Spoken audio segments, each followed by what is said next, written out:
सभी सहयोगियों को प्रणाम, नमस्ते और यथा योग्य अभिवादन। मैं सुनीता अपने चैनल एस्ट्रो सुनंदा पर आपका स्वागत करने के लिए आतुर हूँ। कुछ ज्योतिष की बातें उसकी दुनियादारी के साथ, क्योंकि ज्योतिष एक विज्ञान है और कला भी। साथियों, चुनाव पास हैं। आज हम कुछ बात राजनीति से चंद्रमा को जोड़ते हुए करेंगे। नेता और अभिनेता बहुत प्रसिद्ध होते हैं, पर एक कहावत आपने भी सुनी होगी, बदनाम हुए तो क्या नाम ना हुआ। कहावत नेता और अभिनेता दोनों पर सबसे अधिक चरितार्थ होती है। आप भी सोचकर देखिए, फौजी इतना प्रसिद्ध क्यों नहीं होता जबकि उसे होना चाहिए। कोई तो कारण होगा, किसी ग्रह गोचर या कुंडली में। हमारी कुंडली में 2 ग्रह ऐसे होते हैं जिसमें शुभता और अशुभता दोनों ही प्रचुर मात्रा में भरपूर मौजूद होती है। सूर्य और चंद्रमा की बात हम कर ही रहे हैं। पिछली 21 कड़ियों से आने वाले समय में सूर्य पर विस्तार से चर्चा होगी। सूर्य एक नैसर्गिक पाप ग्रह की श्रेणी में आता है, जिसका तत्व तेज है। ब्रह्मांड का सबसे बड़ा ग्रह है, जिसमें जलाने का गुण भी है। नेता की कुंडली में अधिकांश दशम में सूर्य होता है।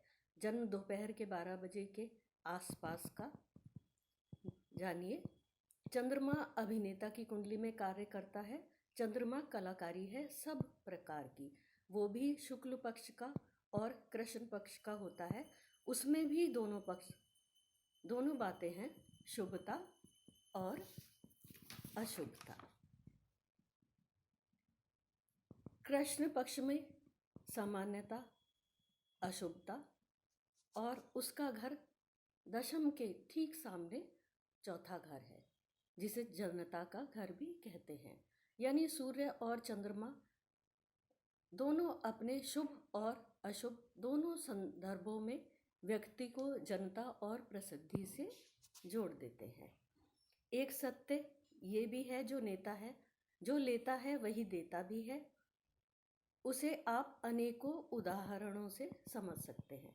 जैसे बारिश पड़ेगी तो प्रकृति फले फूलेगी, नहीं पड़ेगी तो नष्ट होगी। ज्योतिष में भी यही सिद्धांत लागू होगा, अर्थात सूर्य चंद्रमा कुंडली में शुभता के साथ हैं तो प्रसिद्धि भी देंगे और जनता से भी जोड़ देंगे। नेता और अभिनेता हो, पुरुष हो स्त्री हो, शुभता लिए होंगे तो अशुभता लिए होंगे तो जनता से काट दिए जाएंगे और अपयश के भागी भी बनेंगे। ये दोनों ही कुंडलियों में समान रूप से लागू होता है, और चाहे वो स्त्री हो या पुरुष हो, दोनों पर इसी रूप में लागू जानिए।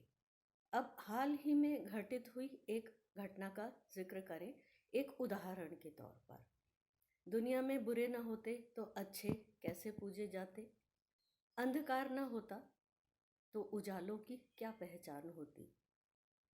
मुख्तार अंसारी गुजरा तो उसकी कुंडली खोलकर देखी, इंटरनेट पर जो भी उपलब्ध है।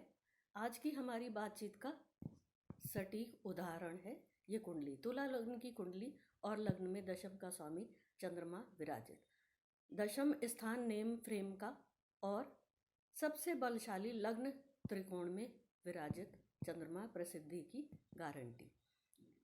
उसकी और उसके पूर्वज दोनों की कुंडली लगभग मिलती जुलती। दादा की कुंडली में भी लग्न में चंद्रमा 11वें का स्वामी होकर लग्न में ही विराजित है। दोनों ही कुंडली का बस एक और सबसे बड़ा अंतर, एक की कुंडली का चंद्रमा राज्य भाव और मानसिकता संतुलित बृहस्पति के प्रभाव में उसकी दादा की कुंडली में, दूसरी तरफ मुख्तार अंसारी की कुंडली में ये सभी शनि के प्रभाव में यानी क्रूरता लिए। शनि पर कोई शुभता नहीं, दादा का शनि भी बृहस्पति के साथ यानी क्रूरता कहीं नहीं। इतिहास गवाह है, दुनिया में जब जब कोई भी शासक क्रूरता के साथ आगे बढ़ा, उसका यही हश्र हुआ।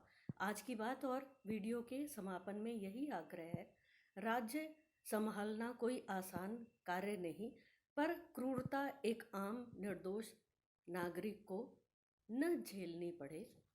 इसी के साथ आज की वीडियो यहीं संपन्न करती हूँ। मेरे चैनल एस्ट्रो सुनंदा पर बने रहिए, उसे लाइक और सब्सक्राइब भी कीजिए। अगली वीडियो तक के लिए आपसे आज्ञा लेती हूँ। नमस्कार।